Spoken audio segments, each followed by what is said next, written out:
Okay, everyone, thank you. We're going to be speaking in English for this panel because I think both of our panelists are anglophone. Donc on va parler en anglais pour ce panel. Welcome to this dialogue between Chuu, Krydz, Ikwuemesi from the University of Nigeria and Sylvester Okwunodu Ogbechie from the University of California in Santa Barbara. Sylvester is joining us on Zoom, as you can see. So we're going to start with Sylvester. They're going to each talk for about 15 minutes, then they're going to dialogue between the two of them for 15 minutes, and then there'll be time for questions at the end. So Sylvester Okwunodu Ogbechie is professor of African and African diaspora arts at the University of California, Santa Barbara.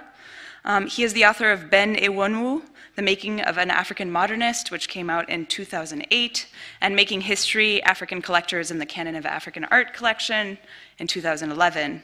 Ogbechie is the founder and editor of Critical Interventions, Journal of African Art History and Visual Culture, consortium professor of the Getty Research Institute, Daimler Fellow of the American Academy in Berlin, senior fellow of the Smithsonian Institution, and fellow of the Rockefeller Foundation and Institute for International Education.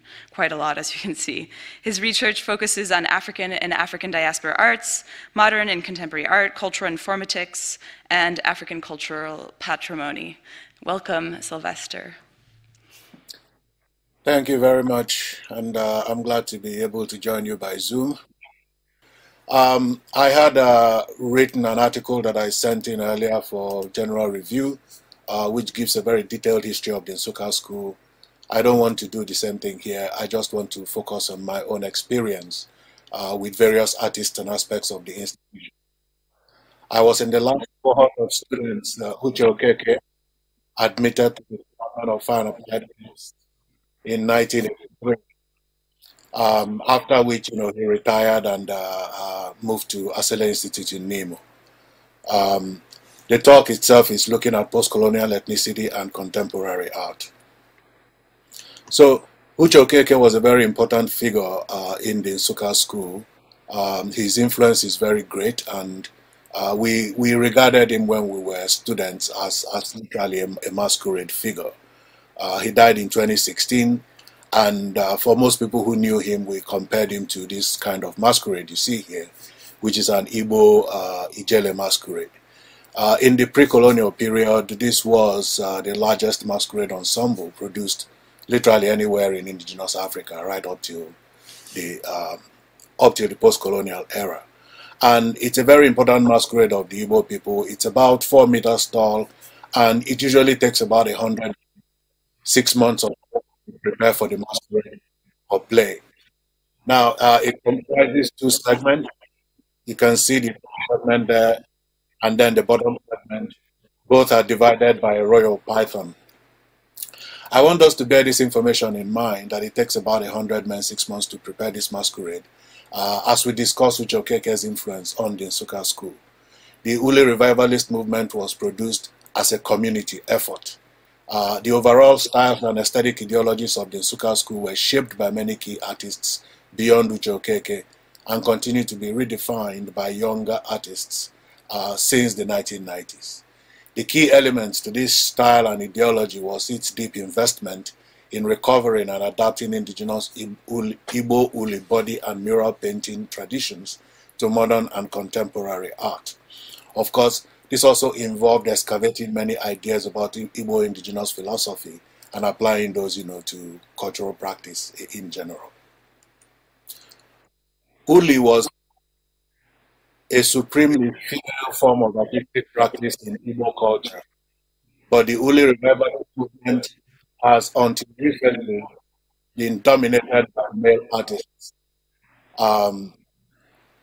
Nsukka artists have become prominent. Nsukka artists that have become prominent from 1990 onwards include many individuals, but the preponderance of female artists in later Nsukka School practice demonstrates a major shift in opportunities, which is quite markedly very different from the period when Ndidike was the sole female flag bearer of the Nsukka School style. Now, the new artists and even the artists within the older tradition of Nsukka School art were not merely continuing a tradition, They are located, like their predecessors, firmly within contemporary notions of self-representation and art. My colleague Chris Ikwuemesi's presentation will focus on this new Nsukka School artists. I just want to restrict myself to development principal figures of the Nsukka School till 19. Now, as I said, I was in the last cohort of students admitted to this institution. I was admitted in 1993 and graduated in 1988. The basis of Nsukka School art, as promulgated by Uche Okeke, was of course, a focus on Uche Okeke's own practice, which used uli, body and mirror painting as its key element. And we see examples of, canonical uli here, and indigenous Igbo architecture showing the use of uli mural paintings and, carved doors in architectural forms. Here you see at the bottom of the screen an outline of a typical Igbo compound wall design. The particular marks that are used in this blue painting that we see, which is a print made by Uche Okeke, shows how the mark is also used in body adornment. Now, the key thing that I want to stress in talking about Uche Okeke is the fact that he was somebody with a very significant multi-ethnic background. Uche Okeke was born in northern Nigeria, and he was born in Igbo land. His mother came back from Kafanchan to his hometown to give birth to him, and then returned with the young child back to northern Nigeria. He spoke fluent Hausa and was raised in northern Nigeria until he was a young man. We can see early elements of this upbringing in the fact he attended Zaria school in Zaria, but also in this painting titled Juma. The influence of his Hausa upbringing on Nsukka aesthetics has been displaced completely in favor of our focus on Igbo ethnicity. What's important about that background is that it provides a way for talking about Nsukka School practice as a cosmopolitan development, from the very beginning. In the Hausa regions of Nigeria, city-states like Kano had active political powers for a very long time. Kano's prominence dates back to the 1000 AD, and it actually, soldiers from Kano took part in the Crusades, and Kano guards of the king still wear chainmail from the Crusades as part of the court regalia. Uche Okeke's focus on political themes and on cultural revival can be seen in his deep interest in Igbo folk tales and history. In some of his paintings, like this one titled About Women's War, he documented the first, significant uprising against British colonial rule in Nigeria, which was led by Igbo women. In Adam and Eve, we see another facet of his work, which is that he was a very staunch Christian, and Christian-themed imagery actually predominates in his work if you look at the total production of the artist over a very long period of time. Adam and Eve here is one of his, paintings dealing with Christian narrative themes. The principal ideology of focus on Igbo ethnicity was created by Uche Okeke. But Ola you see here, and Chike and Yapo were the principal theorists of the Nsukka School. They worked out its theory of radical aesthetics by enunciating a dialectical interpretation of Igbo culture and a focus on transnational Pan-African politics and ideology. These became very important. Students who passed through the school in the early periods, in the period right up to Oloyede retired, we remember that they had to take courses in art history from these two professors. Oloyede would usually give students assignments on modern African art, while Uche Okeke would give them assignments on research into indigenous cultural production. Every student wrote a dissertation at the end of their studies, and were graduated on the basis of those. This was what provided the background for Nsukka School artists to become key writers and thinkers on contemporary art in general. Art history writing was built into the curriculum at a very, very major level. Now, the other thing that becomes easily noticeable here is the the sort of transitional protocols of practice where you have students who study with older scholars and then literally continue their own practice in different kinds of ways. Chike Aniako, for example, was very heavily influenced by Uche Okeke's thinking, and he was also a painter. You can see his paintings are fairly comparable to the two examples of Uche Okeke's paintings I've shown earlier. Before I continue, and this is something that my colleague will speak about in greater detail, it's important to note that you do not necessarily conflate the Nsukka School and apply for the University of Nigeria. The Nsukka School encompassed artists working within a very circumscribed region of eastern Nigeria, all of whom basically were working together on this process of cultural interpretation.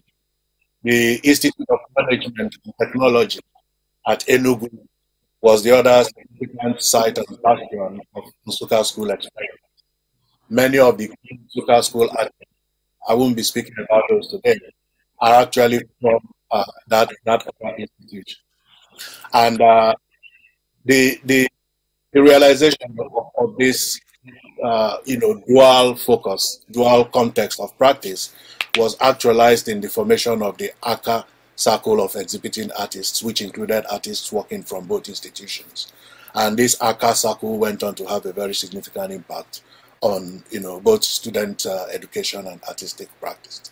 Anatwi was a member of that, as were other key individuals like Obiora, Anidi, and many others. Now, the practice was widespread. We talk about the Nsukka School mainly in terms of painting and sculpture today, but ceramics has been a very strong part of the tradition. We have contemporary artists who are doing extraordinary work in ceramics, such as Iva Obodo and Onozulike. Now, this is an Uche Okeke print titled Remember Biafra. The Biafran War is the single most significant factor that contributed to the militant focus on ethnic identity by Nsukka School artists. And this is a very complex subject, but definitely Biafra made an impact. If you go to the University of Nigeria campus, you can still see a building dating from the Biafran War that was bombed and shelled. It's been kept in that ruined condition to remind everybody of what happened. Before this, the school was a very international and cosmopolitan environment, having mostly American teachers and instructors from other parts of Nigeria. But after the Civil War, many of them left, and the school sort of became reconsolidated. Could you please slow down for the translator? Now, while Uche Okeke was important to the emergence of the Nsukka School, the canonical style of the school results from the influence of Obiora and Anatwi, whose formal structures were adopted by generations of students. And here is Udechukwu with one of his Biafra paintings. And this is a very major example of Udechukwu's style of later Uli work. He had started making very large expansive paintings that leaned towards murals, actually. His exploration of Uli provided canonical form for what we now define as contemporary Uli revivalism. Anatwi, of course, has become extremely famous for his bottle cap sculptures, but over a period of 40 years, if you track his work, you'll notice that he was investigating Akan and Ghanaian art practices, among other things. Excuse me? This is an example of bottle cap installation artworks by Anatwi, Man's Cloth from 2002. And the backdrop to my Zoom page is also a work by El. And the decade that I mentioned earlier was the most significant female artist produced by the school until the emergence of younger artist Iva Obodo. For a very long time, she was the only significant woman practicing within, the largely male-dominated discourse institution. And she's getting her due now, but for a very long time she was quite marginalized in the narratives. And this sort of provides a very interesting discussion about how what was a preeminent, female art form was co-opted by male artists, in the contemporary enunciation of Uli as a form of contemporary practice. The artist and critic Olu Ogwibe is a notable graduate of the school. Olu Ogwibe was 2 years ahead of me in art school, and Chika Okeke, who mentioned, was Chika Okeke Agolo, was 2 years after me, so you can see the sequence. Krydz Ikwuemesi, I believe you were right. You were in the same class with Chika, if I'm not wrong.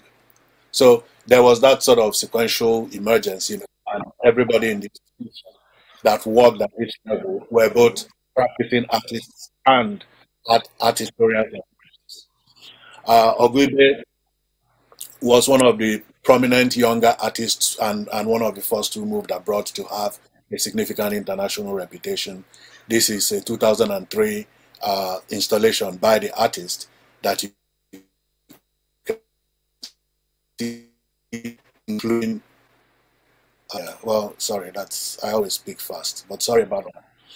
This is a 2003 installation, including elements of his, earlier focus on Nsukka School, indigenous African arts, along with, of course, more contemporary concerns.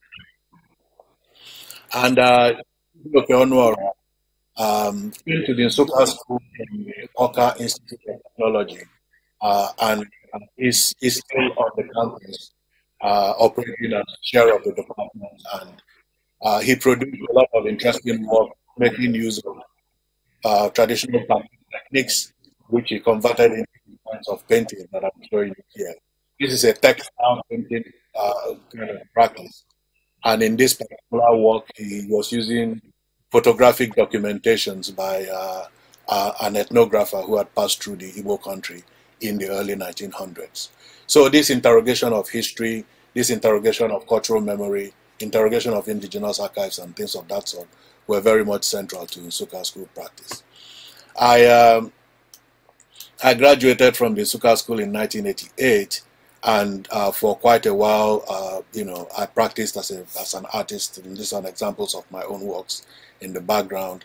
And when I was finishing up in 1988, I was basically contesting the move to linearity and abstraction in the school style, and I refocused attention in the Nsukka School on the figurative image as a key element. And Anatu's disciples were using his idea about institutional art to create completely different types of work from what we were familiar with. They moved away from figurative sculpture to conceptual artworks, and the young man, Uche, is perhaps the most notable exponent of this style of work. But again, the younger artists, as I've said, have created many and interesting new types of artworks that extend both the visual languages of this practice. There was a tendency earlier on to define Nsukka School artists as uli artists, and I've challenged that in many publications.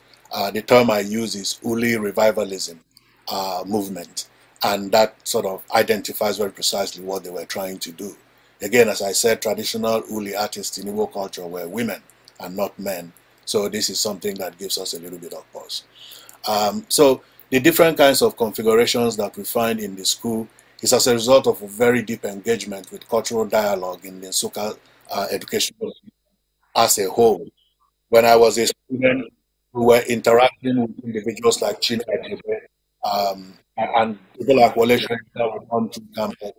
So the University of Nigeria was a nexus of significant intellectual work, and the examination of Pan-African ideas, the examination of cultural history and memory, and the examination of different kinds of indigenous artistic and performance practices were very much central to the art that developed from that context.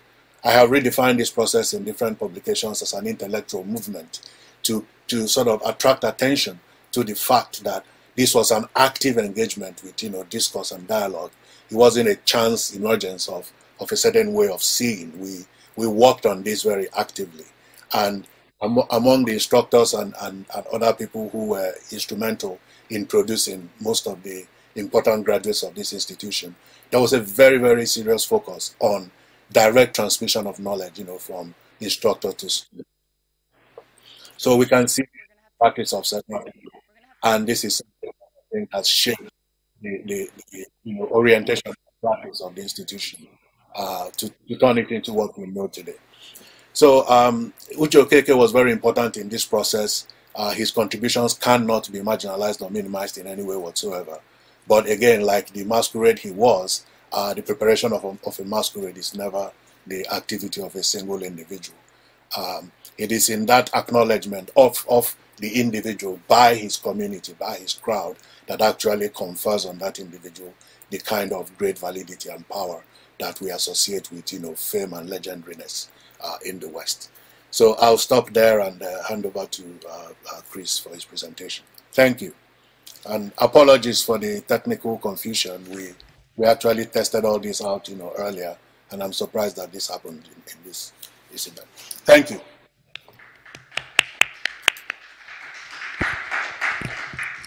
Thank you, Sylvester. So our next presentation is going to be by Chuu Ikwuemesi, who is a painter, art critic, art historian, ethno-aesthetician, and writer. He's the founder and international secretary of the Pan-African Circle of Artists, and he is the emeritus president of the Art Republic. Ikwuemesi is associate professor of fine arts in the Department of Fine and Applied Arts at the University of Nigeria in Nsukka. He was a visiting professor at the National Museum of Ethnology in Osaka, Japan in 2008, and was a Japan Foundation Fellow in Hokkaido in 2009. He is a fellow of the American Council of Learned Societies African Humanities Program and a senior fellow of French Institut for Research in Africa. He is the editor of the Art Republic, Letter from Africa, and The Art Field, the Journal of Art and Visual Cultures published by the Department of Fine and Applied Arts at the University of Nigeria in Nsukka. And currently he's the coordinator of Death Studies Association of Nigeria. Welcome, Krydz. Thank you very much. Yeah, thank you very much, and good afternoon, everybody. I'm probably continuing from where Sylvester stopped, because I want to look at the work of, hinge my discussion on the recent work produced by younger artists of the Nsukka School. The reality today is that a number of younger artists have emerged in the Nsukka School. When I say school, I don't mean the department. I'll come to that later. I'm talking about the wider grouping of artists who have emerged from the department over the years. And recently, a number of them have shown works or produced works which tend to embody new techniques, new media, and so on. And recently, in Lagos, a gallery owned by Kavita Chalarams hosted an exhibition of some of these artists, which she tagged the new Nsukka School. And I found that a bit worrisome, if not misleading, because the school is the school. It may have wandered from one level of experience to another, but we do not see, or I do not see, where the old school stops and where the new one begins. So what has happened actually is that because of the success of Ella Natri with the bottle corks and all the waste material he has used over the years, a number of artists have shifted or have been attracted to his style in the pursuit of their own quest for success and achievement. So I would rather argue that the Nsukka School remains a continuing phenomenon, and that the recent artistic manifestations only testify to its enabling dynamism and progress. You can see some of the recent creations here by Eva Obodo, Ngozi Omeje, who does suspension of ceramic pieces. Eva Obodo uses waste textile and fabrics from all sorts of places or sources. Then you have Sebastian Ugoke, who works with waste plates from printers. He's actually one of my PhD students. You have Chuu Okafor, who is experimenting for his MFA with PET bottles like this, different colors. Then Samuel Nnorom also works with fabrics, and then in painting you have a person like Nneka, who tries to paint on calabash and bring the pieces together. You find one thing in all these works, what some writers have called bundling and bunching, and that is tying and bundling. And that goes back to the style of Ella Natsu, because if you know how those works are done, when you see them hanging, it's actually length of metals joined together with copper wire and so on. So the technique is there, tying and bundling. The other thing that people have begun to say is that the new Nsukka School, work from Nsukka School is now all about tying and bundling. It is not so. The thing is that, like Sylvester has mentioned, the school had a number of people, beginning with Uche Okeke, who came in 1970.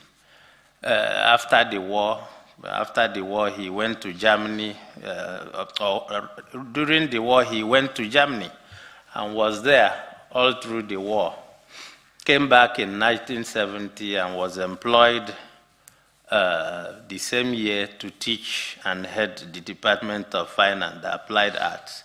So before now, where we have El Anatsu as probably the main champion or the most successful in terms of visibility, in terms of acceptance and all that all over the world, there were so many other people. Sylvester has shown some of them, Chika Nyako, Obiora Udechukwu, and so many names in painting, ceramics, textile, and so on, who were actually the core members, the core movers of what the Nsukka School stood for. And what is it that the school stood for? Like he said, it's not just about uli, that is adapting the Igbo body painting technique in modern Nigerian art, or to do new work, or what some people will call contemporary work. It was about seeing beyond the ordinary, moving beyond the banality of things, going beyond the commonplace to do old things in a new way. So Nsukka School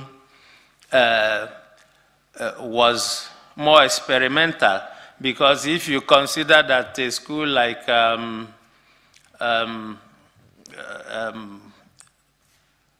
where Uche Okeke trained, that's the Nigerian College of Science and Arts and Technology, was already there. They were training artists, but the intellectual rigor, the intellectual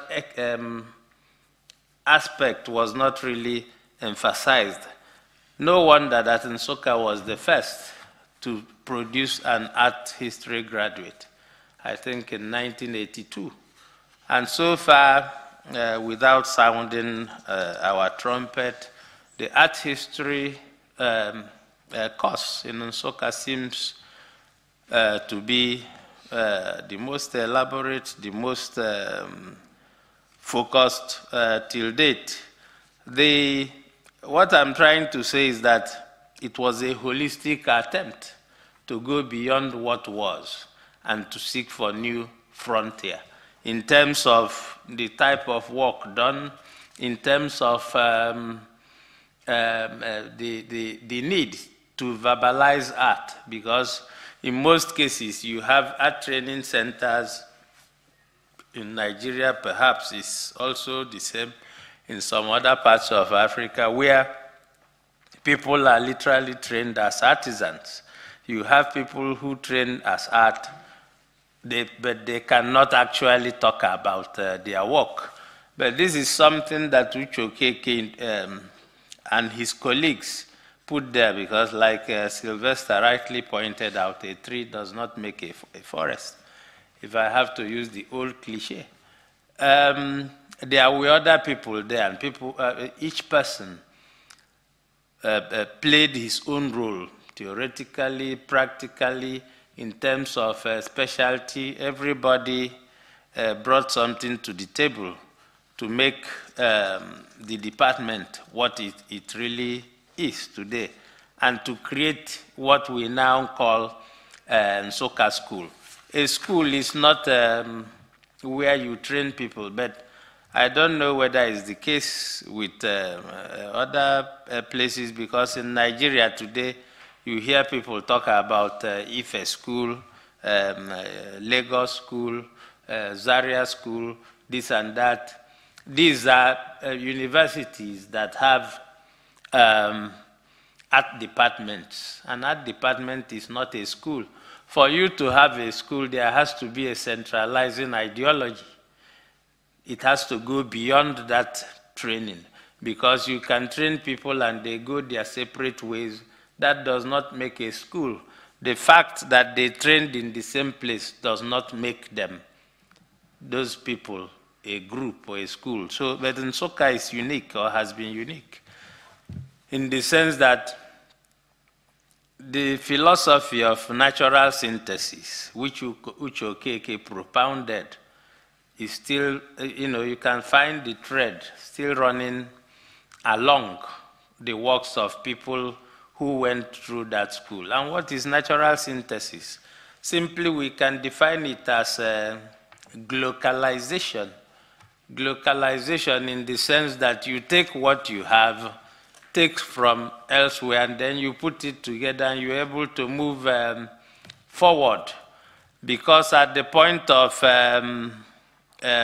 independence, most people, African peoples, were more or less on the crossroads, not actually knowing where to go. But for some of the Nigerian artists, including Uche Okeke, there was that need. They saw the need to take from elsewhere, take extraneous ideas, marry them with local ideas to be able to find a new frontier. And then talking about Uche Okeke coming to Nsukka and all that, Ola Oloidi in 2001 tells us that Okeke should have been employed in 1962 when the university, the art department in the university was established, but somehow he was marginalized. He wasn't employed, and he left for Germany at the time the war broke out. Then somehow, after the war, the university was trying to assemble or reassemble new faculty to be able to push the art program, and he came in. Part of the question to be asked is, if Okeke was taken in 1962, would he have had the same vision as he had post-Civil War Nigeria? Or would he have taken a different course? Because at that time, before the Civil War, there were so many expatriate faculty there. I think the department was at some point headed by an American lady, Mrs. Dunlap, and so on. Would it have been conducive for him to propagate Uliism, that is the Uli theory about adapted from body painting?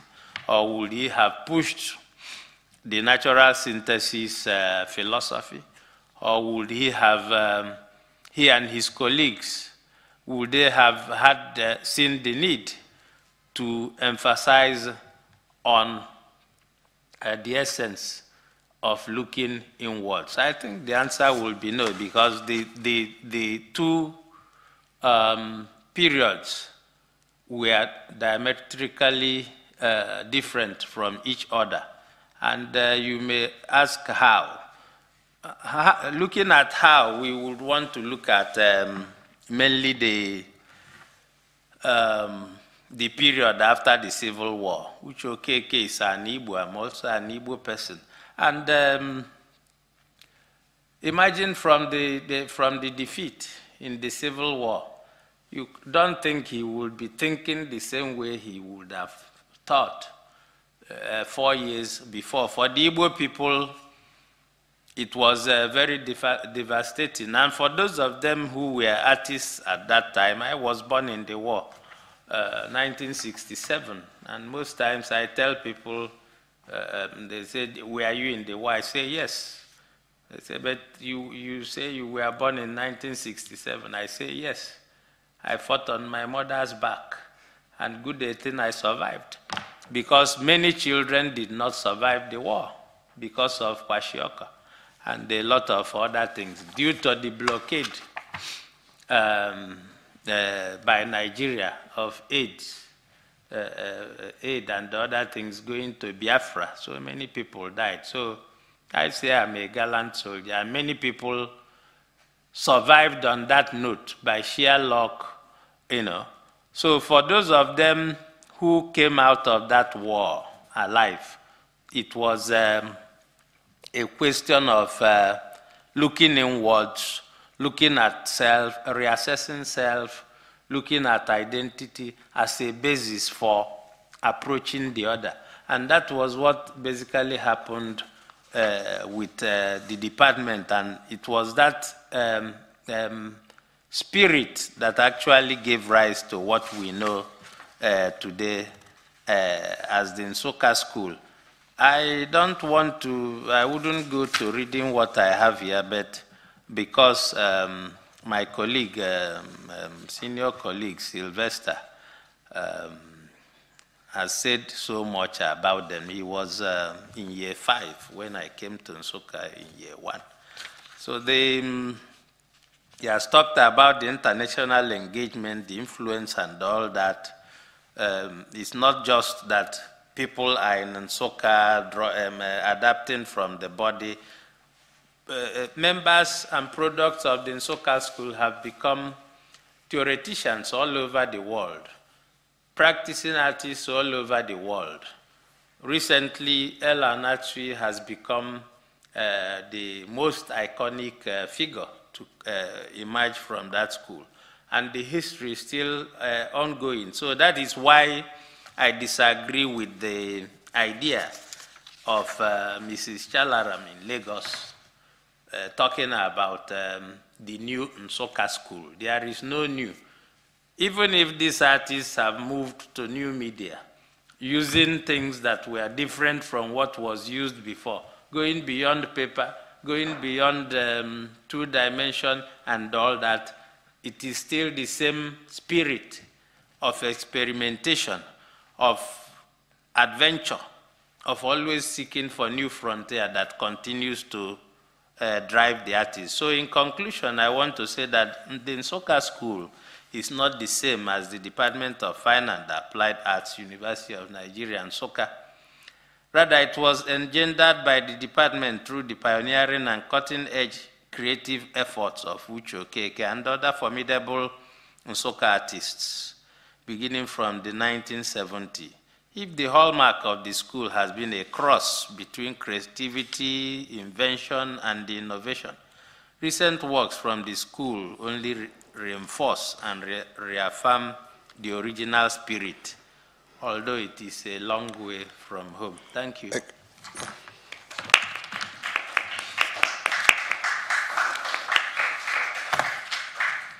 Thank you. Thank you, Krydz. So now we'll take about 10-15 minutes for the two of you to discuss amongst yourselves, to kind of have a discussion, debate.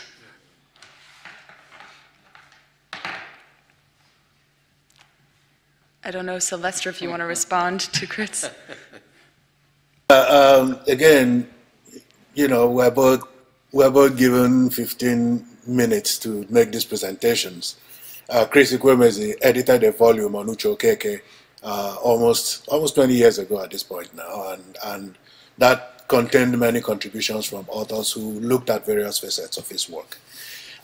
One of the things I find missing in our discussion of the Nsukka School, art, is the evolution of the artists in the institution.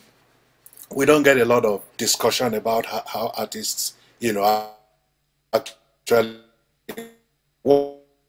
And I think that's very vital. Everybody talks about Elle, for example, discovering bottle caps and then, developing this style that he came up with.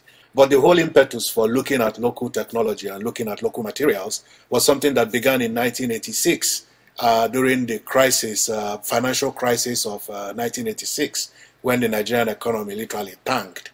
And artists, mostly painters, couldn't import material anymore. They couldn't get access to Winsor and Newton paints and other kinds of materials they were using for their art. Obiora Odechukwu spearheaded, a process of using local materials, of creating our own local materials for painting. And we began to experiment with local pigments and other things. Now, Marcia Kure, who is incidentally a graduate of the school, who is now the wife of Nsukka School, has continued this into her work by using kola nut juice as a primary medium for painting. So Anatwi was working within that context. Anatwi was before he started the bottle cap thing, he was working with chainsaws. And the joke in the department always was, every morning you said, did Elle survive the night? Because his chainsaw will snap, and shred his studio. So his moving to bottle caps was actually a much safer system of work for him. After he had injured himself a couple of times with the chainsaw, people started asking him to stop doing the chainsaw work. But he worked on that for a long while, and then, so this search for indigenous, means of work, of this deep thinking about how did cultural practice operate within Africa, was very important to that development. So Krydz can probably talk some more about how his own generation of students were dealing with the same kinds of issues. Well,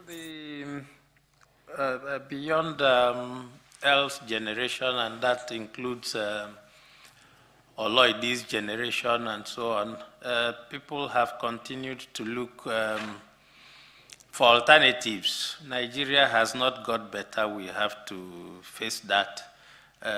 If Nigeria is bad today, if Nigeria was bad 1986, then I don't know what word we will use to describe it today. So you find people still looking out for new ways. At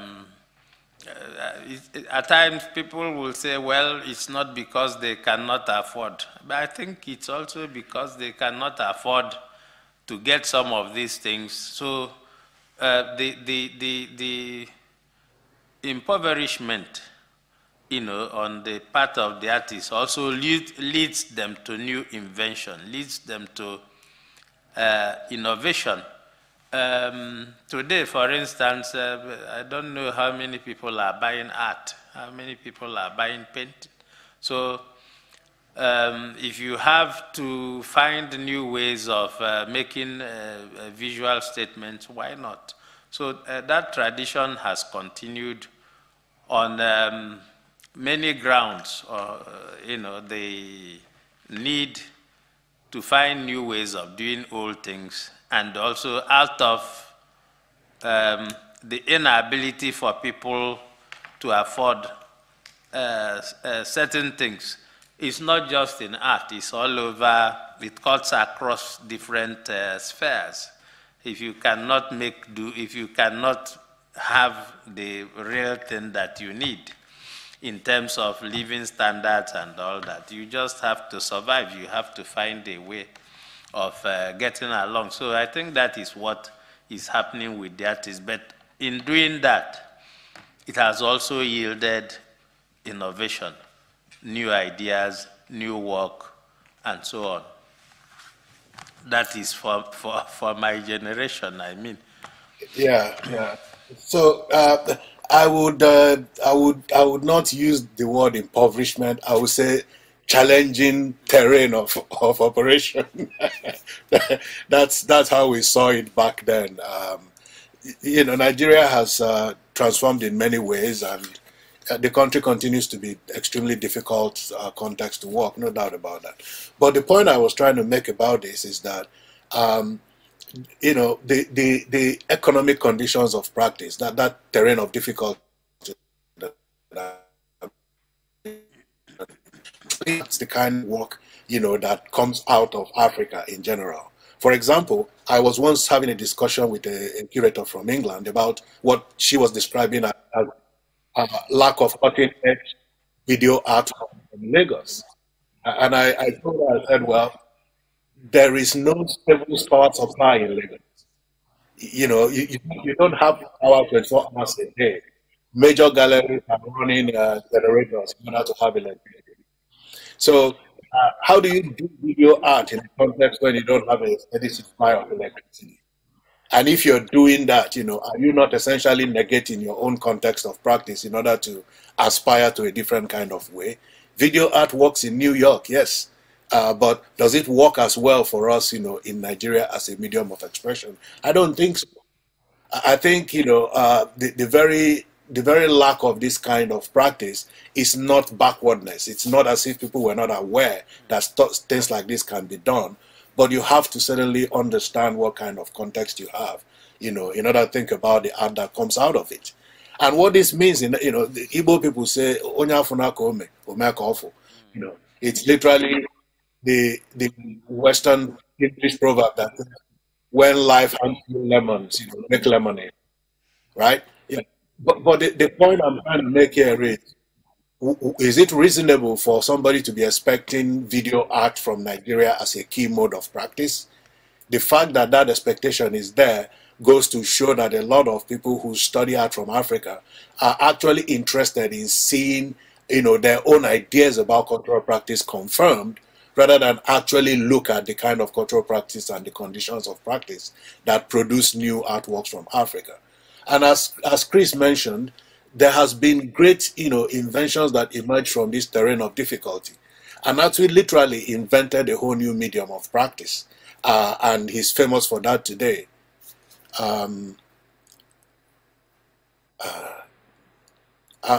Anasi invented a whole new medium of practice and is famous for that today.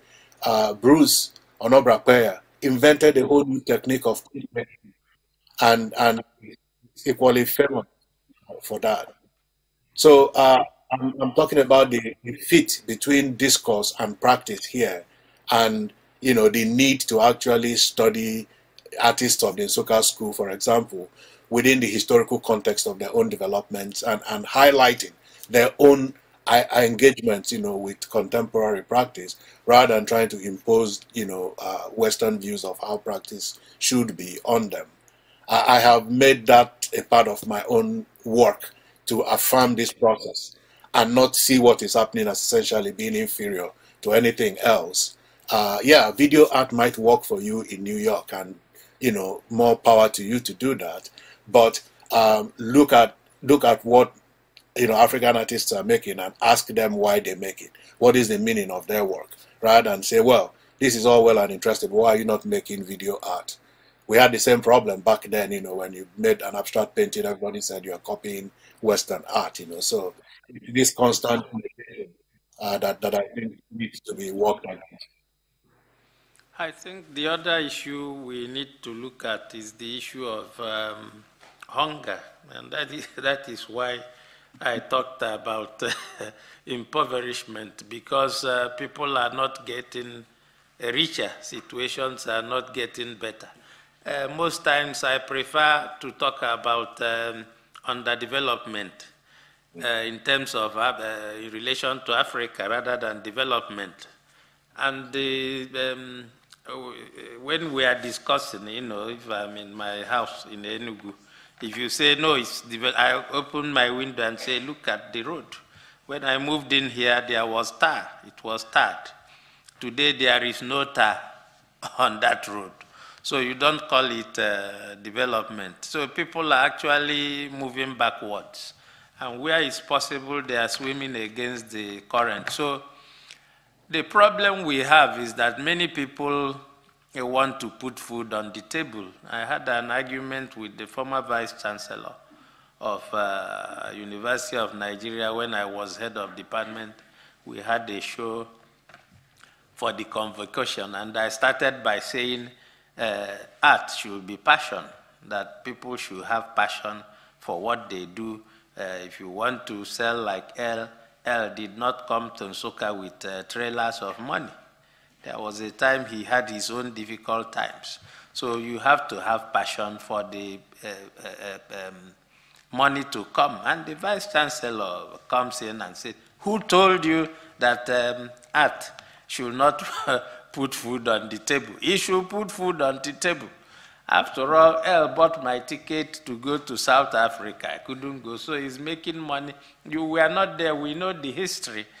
We know when, at least I met El 1987 when I came in. So it's not about great art, good art. You have to look beyond. But you don't blame artists, you don't blame people because of the situation they have found themselves in. And that is why you go to a place like Lagos, everybody is hawking one thing or the other. They carry these things like tomatoes, looking for people to buy because they have to pay school fees, they have to pay, some of us who are in the university, of course, in Nigeria, the lecturers are perhaps the worst, Nigerian lecturers are perhaps the worst in the world and probably in Africa. But at least at the end of the month, you're expecting something to come in. For some of these freelancers, full studio artists, they have nowhere to turn to. So he has to make 20 paintings overnight to be able to sell them. And in doing that, there's no room for mental rigor, there's no room for serious articulation of ideas. It's just merchandising. So that is also the problem. But good thing that in Nsukka, probably because we are operating in the bush, many people still find time to do some of these things, knowing they are not going to be sold. No collector is coming to buy works with PET bottles. No collector is going to take old printing plates and put in his house. But perchance, you're going to get invited somewhere for a residency or something, and you get some visibility, For many artists, it's not like that. It's a question of subsistence. And because of the situation Nigeria finds itself today, I don't think most of them deserve to be blamed. It's just the reality as it is that we are seeing. I think we should open it up for questions now, maybe, from the audience. Or do you have one more thing to say, Sylvester, before we open it up? Let's get. I just wanted to point out that Ogwebe's studio, when he was at Nsukka, was named House of Hunger. So it's based on a book by Dambuzo Macherera, the Zimbabwean author who died very young.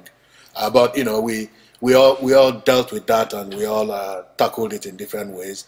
I think what Krydz was trying to say there was not that Nigerian professors are the worst professors in the world, but they're some of the worst treated in terms of how the administration deals with them.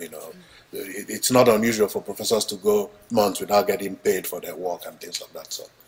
But anyway, just that. Let's have some questions. Do we have any questions from the audience? And one of the things that I made a big mistake as an artist, I was buying contemporary African art back then with the idea of selling. I had a gallery in Virginia. One of the things that I made a mistake was valuing the paintings, putting a price.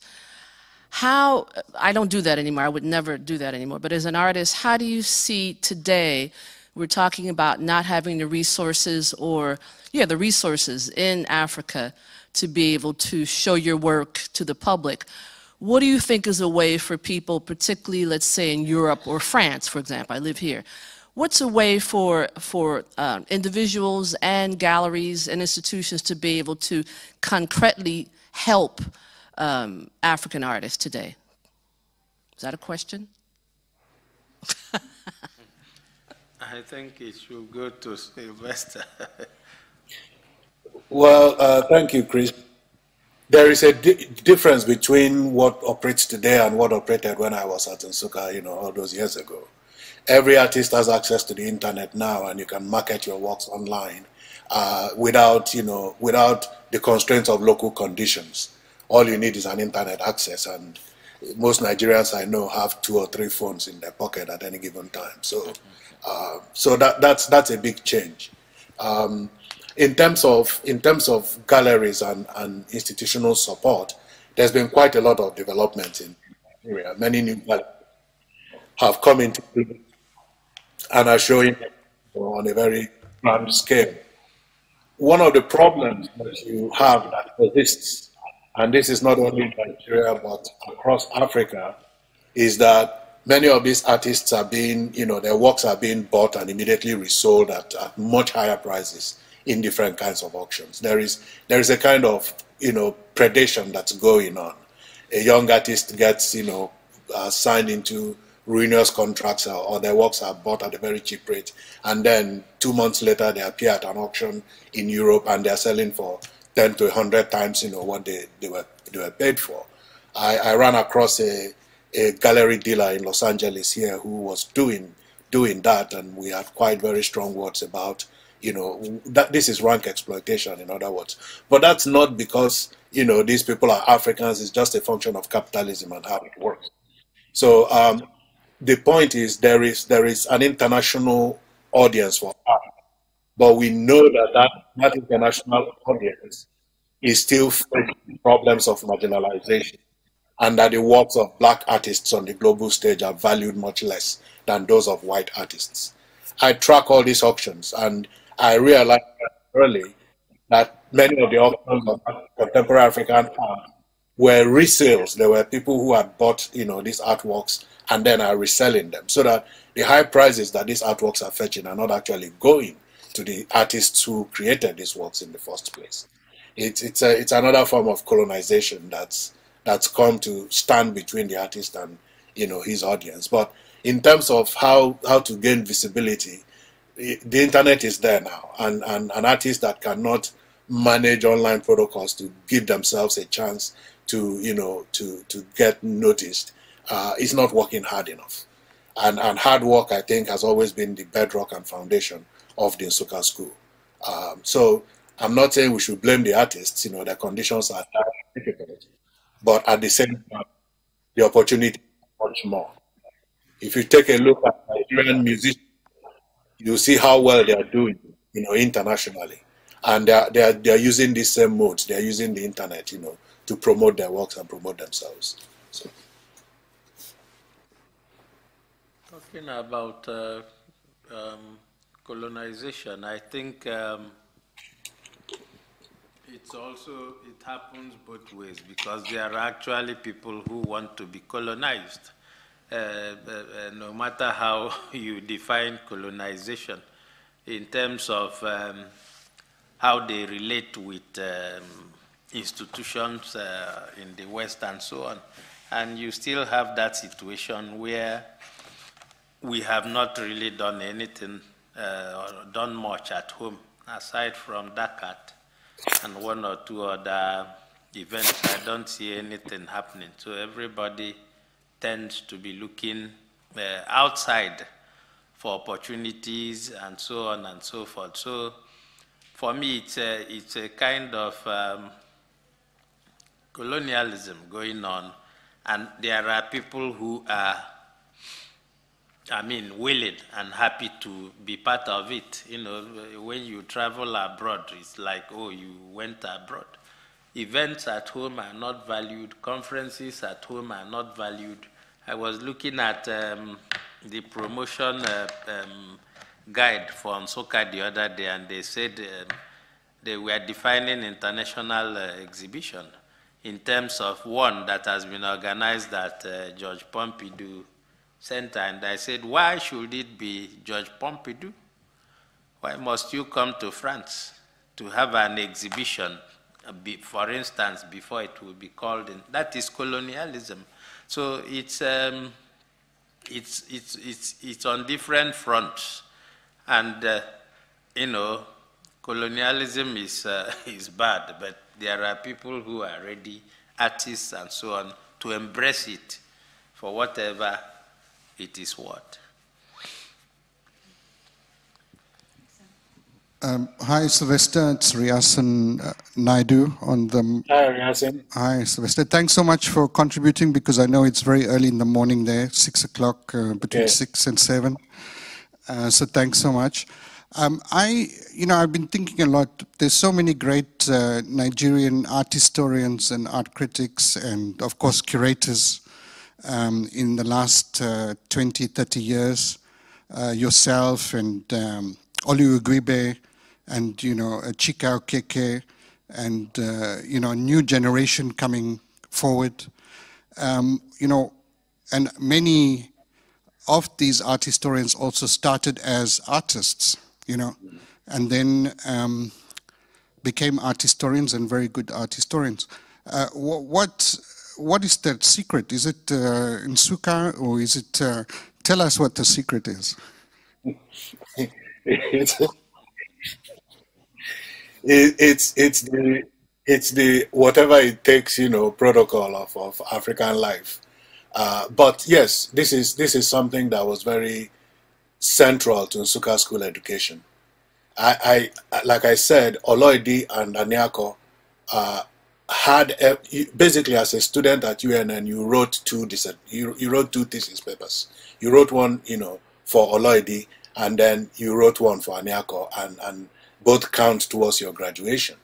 So we were channeled into this notion of writing about art from the very beginning. This was already an active thing when I was a student there, and I got in 1983. As I said, there was an intellectual community in that university that stressed very much self-reflection and critical analysis on every fundamental level. So we all enrolled in school initially to study fine arts.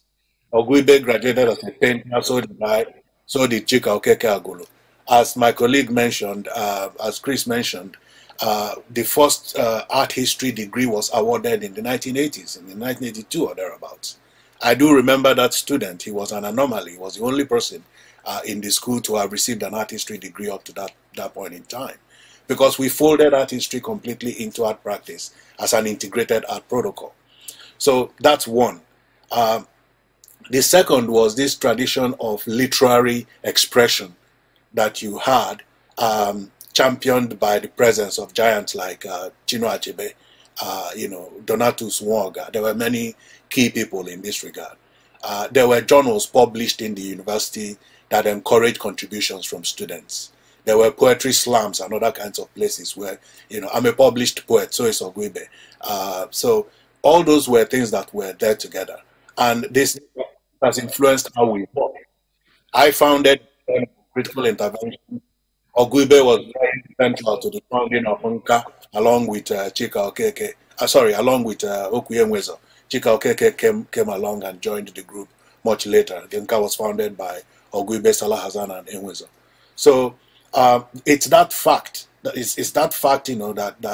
that created the sort of tendency towards writing. The formalization of art history as its own program in the university, I think, is a good thing. But I particularly, I feel that we've been successful for having this background both as artists and as art historians. When I look at an artwork, I'm looking at a process of practice, and I understand it completely. But I had colleagues in graduate school who were not they didn't practice art. And I always feel that understanding how an artist works and what they, focus on is very important to understanding the history of the age in which they were working. I'm not saying that art historians have to be artists, but I'm saying being an artist, it probably helps your art history be a little bit more empathetic and more perceptive about the process of making art. So again, that's a very personal opinion. I don't necessarily believe that one has to be an artist, but nevertheless, that's how we've worked. And I've written articles about this subject and the art historian and artist, in which I've looked at this from different viewpoints. So that's what I can say about that for now. Hi, Sylvester. This is Mario Pizarro. It's nice to see you. Sorry not to see you in the flesh, but Hi, Mario. great to see you regardless. Yeah, I was very pleased to see, in terms of your presentation, how you broadened the reference in terms of the Nsukka School, and you spoke about, how it's, this perception has developed that, it's totally Uli-centric, and that there's actually much more to it. I picked this up in the text that I've had access to in terms of the writing on Uche Okeke, where I'd kind of wondered why what I'd seen as quite an eclectic approach on his part was kind of being done away with an almost exclusive focus on his Uli work. But I want to link this to the question of, the richness of art history that's being written by Nigerians, because for those of us who are not in Nigeria or who have difficult access to Nigeria, we don't see a lot of those texts. I mean, I've read reference to, sorry, pronunciation, Oloidis. Yeah, I mean, I've seen so many references to his pioneering work. I've never physically had access to that text. And I wonder, what's happening is that the ones that are being published by the university presses in the US, etc., those are the ones that are developing the narrative, because those are the ones that are circulating. So is there how does one develop a kind of program to make the Nigerian texts, the art history texts, that aren't widely accessible? Is there some kind of program that can be developed to actually make that body of literature more accessible? Thank you, Mario. Yes, and you've created one of the most important platforms for highlighting, work from a particular context, which is in your case South Africa, but also kind of Pan-African. I went as far as actually starting a book publishing company to deal with some of these issues after I searched around and found nobody willing to support the process of making these items accessible. But the reality is there's no organized effort yet to deal with these materials. Oloidi is dead now, and I've been communicating with his children, trying to ensure that they preserve his archive as much as possible, because Oloidi's archive is quite astonishing. I had the chance to see it firsthand. This is a lot of work, and one of the things that I've found is this work is constrained a lot by funding. It's unfortunate we have a government in Nigeria that is absolutely unintelligent in terms of how they handle national matters. Nigeria is a rich enough country to do a whole lot of things, but bad governance has really put us in a terrible position. When individuals have tried, like myself, I've tried to carry this load personally, we found it crushing. I've spent more than $100,000 of my own money trying to preserve aspects of Nigerian culture. That cannot be done. So I think there is a scope for serious work in that regard, but it still needs funding. We still need to have support, and there are not many people who are aware of that need and its importance. I spent 2 decades traveling between the US and Lagos to try and organize some local materials, and I had to stop things. But the the financial support, the institutional support that was needed to actualize these projects was not simply available. And after a while, I got tired of chasing, what seems to be ghosts. My journal, Critical Interventions, I founded, out of my own pocket, and it was picked up by Routledge. But, the process of starting that journal was a very difficult one. Part of what I wanted to do with that journal was to engage in this work you are mentioning. And also, I had created a monograph series that I wanted to engage with the same process. What I'm saying is, Krydz, as I said, published a book on Uche Okeke, and I'm sure he can explain how difficult it was to get that off the ground. So we're aware of this problem, but I don't know. The pandemic has not helped matters, but I just don't, I don't know how to express the difficulty that's present in trying to resolve, and how hurtful, given the kind of work we've done in Nsukka, where Oloidi and Obiora Odechukwu both created a protocol for exhibitions at Nsukka that has made those records that they're mentioning kind of more available, right? They both insisted that every artist who exhibits in the university or who is a graduate of the university and does an exhibition must have an exhibition catalog. Those catalogs now constitute a 50-year history of practice, but we don't have any central repository that documents all those catalogs. Many of them were published in material that is entirely perishable. Some were actually mimeographed and stuff. But I remembered back from my time on, this had become quite serious publication. We had a printer in Enugu that was giving us, discounts on publishing. So these are things that have been done. Materials are there. They need to be gathered, to be digitized and made available. But I'm getting on in years, and I don't have the energy I had 20 years ago. I guess this is a job that I have to leave for the younger generation. But thank you for bringing it up. We are aware of the problem. I think we're going to have to bring just a word. I'm happy you mentioned Ola Oloidi, and I hope the children will be able to keep some of the...